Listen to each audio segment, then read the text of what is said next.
Pemerintah sedang menyimak semula syarat-syarat perjanjian perlumbaan Formula One Singapura.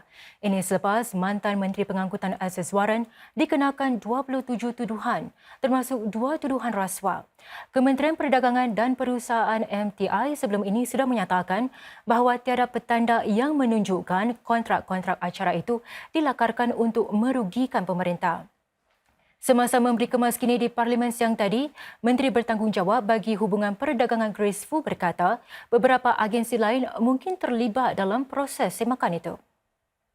We have also asked STB to conduct an audit of the most recent raise held in 2022, of which accounts are ready for audit. Members will understand that I cannot say more on this at this point. Whilst we will review any government contracts to safeguard Singapore's interests, we remain committed to the F1 Singapore Grand Prix. Preparations for the 2024 race have started. Ditanya sama ada kes rasuah Encik Iswaran menjejas keyakinan para pelabur di Singapura, Cik Fu menjawab pemerintah tidak mengesan perkara sedemikian. Bagaimanapun, pihak berkuasa akan memantau rapi keadaan dan bertindak pantas jika perlu. Menteri di Pejabat Perdana Menteri Indrani Raja berkata tidak perlu untuk Dewan Parlimen menimbangkan langkah-langkah lanjut terhadap Encik Iswaran. Beliau berkata Encik Iswaran sudah pun dikenakan tuduhan selepas siasatan anti rasuah selesai dijalankan. Jadi sama ada sebuah jawatan kuasa siasatan perlu dilantik untuk menggali bagaimana ia berlaku, Cik Indrani berkata langkah terbaik sekarang ialah menunggu supaya prosiding mahkamah diselesaikan dahulu. Dalam pada itu, Menteri Bertanggungjawab bagi Perkhidmatan Awam Chan Chun Sing mengingatkan supaya jangan mengambil pendekatan melata iaitu dengan segera mengetatkan atau menambah peraturan terhadap para penjawat awam. Menjawab pertanyaan Parlimen berhubung perlunya disemak kod tata laku, Encik Chan menjelaskan undang-undang bertujuan mengelakkan penjawat awam daripada terjerumus. Bagaimanapun, ia tidak seharusnya begitu membebankan sehingga sukar untuk penjawat awam berfungsi. On the Code of Conduct for Public Officers, we review the rules annually to ensure that it remains relevant to the context we are facing and are going to face. For each review, we will gather feedback and consult stakeholders, including the unions.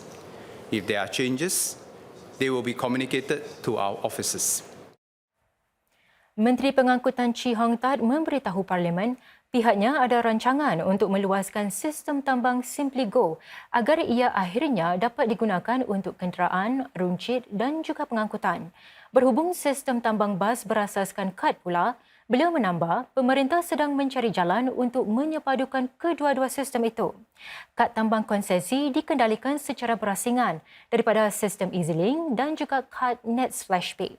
Peruntukan $40 juta yang diumumkan baru-baru ini diperlukan untuk melanjutkan hayat sistem berasaskan kad sehingga tahun 2030. I'm not very confident that we will be able to find a solution in 1 year. And having put in the hardware and the necessary equipment, we thought it is more prudent for us to plan for it to run for at least a few years, until at least 2030. That will give us time to be able to explore possible solutions together with industry experts and other government agencies. Dalam sesi hari ini, lebih 20 anggota Parlimen mengemukakan pertanyaan berhubung sistem tambang pengangkutan. Isu tersebut mula mendapat sorotan pada 9 Januari lalu selepas Penguasa Pengangkutan Darat LTA menarik balik rancangan untuk menggunakan sistem SimplyGo sepenuhnya mulai Jun ini. Ia menyusuli bantahan lantang orang ramai kerana kurang senang bahawa sistem baharu itu tidak memamparkan tambang yang dipotong dan baki wang yang ada. Menteri Kesihatan Ong Ye Kung berkata, Hospital Akut Swasta Singapura yang seterusnya akan direka dengan faktor daya kemampuan diberi keutamaan.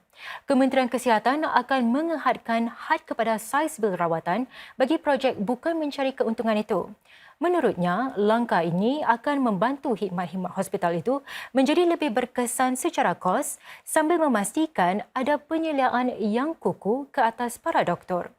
Buat masa ini, Hospital Mount Alvernia adalah satu-satunya hospital bukan mencari untung yang dikendalikan pihak swasta. Menurut Encik Ong, mewujudkan satu lagi hospital serupa dapat memberi lebih banyak pilihan kepada orang ramai. Ia juga dapat meringankan beban yang sebahagian besarnya dipikul hospital-hospital awam. Hospital swasta dapat melengkapi keperluan ini dan menawarkan masa menunggu lebih singkat tetapi pada harga lebih tinggi. We are better off with a variegated system where residents who are well insured with private policies, have less need for subsidies, can opt for a lower cost private hospital care if they wish to. Private hospitals will also bring new insights and ideas to the management and delivery of healthcare. The additional diversity will enrich and improve the quality of our healthcare system. Jika berlaku penularan wabak penyakit berjangkit, orang ramai yang keluar dari Singapura mungkin dikehendaki menjalani pemeriksaan kesihatan sebelum berlepas. Itulah antara saranan satu rang undang-undang baharu yang dibentangkan di Parlimen hari ini yang mencadangkan pindaan kepada Akta Penyakit Berjangkit. Buat masa ini, akta itu hanya membentangkan langkah-langkah kesihatan awam bagi dua senario, iaitu ketika masa aman atau kecemasan. Jika diluluskan, satu keadaan baharu di antara kedua-dua senario ini akan diperkenalkan, iaitu langkah-langkah tindakan balas yang bergantung pada tahap keterukan wabak.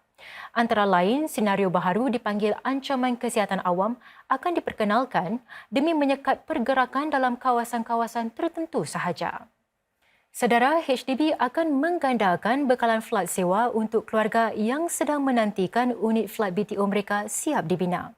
Kebanyakan daripada 2,000 flat sewa tambahan itu terletak di Tanglin Halt, di mana banyak blok sudah dikosongkan bagi projek pembangunan semula di bawah skim SIRS namun belum lagi dirobohkan. Flat-flat sewa ini dijangka siap menjelang separuh kedua tahun depan untuk pasangan dan keluarga di bawah skim perumahan sementara keibubapaan. Inilah antara 17 blok flat di kawasan Commonwealth Drive dan Tanglin Halt Road yang akan dimanfaatkan untuk skim perumahan sementara itu. Flat-flat ini akan dipasang dengan kelengkapan baharu seperti paip air, jubin lantai dan sistem bekalan elektrik. Ruang bersama seperti lift dan kawasan luar juga akan turut dipertingkat. HDB menyatakan ia juga sedang menimbangkan untuk menyediakan kemudahan seperti taman permainan kanak-kanak dan pusat tajaka. Saudara, berikutan pengesanan paras tinggi sejenis bakteria di Pantai Pasir Ris dan Sembawang, orang ramai dinasihati supaya jangan berenang di sana sehingga diberitahu kelak. Agensi Sekitaran Kebangsaan NEA menyatakan bakteria Enterococcus itu boleh menyebabkan jangkitan pada sistem penghadaman jika ditelan. Bakteria itu sukar dirawat kerana kebal kepada banyak antibiotik. It may cause a range of symptoms throughout the body, the most common of which includes nausea, vomiting, abdominal pain, as well as diarrhea. Rare but dangerous complications may include bacterial poisoning of the blood and infection of the heart valves.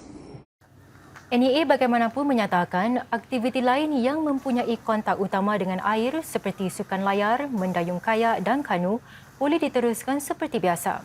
Agensi itu menambah papan-papan tanda akan dipasang untuk memberi amaran kepada orang ramai supaya tidak berenang di kedua-dua pantai itu.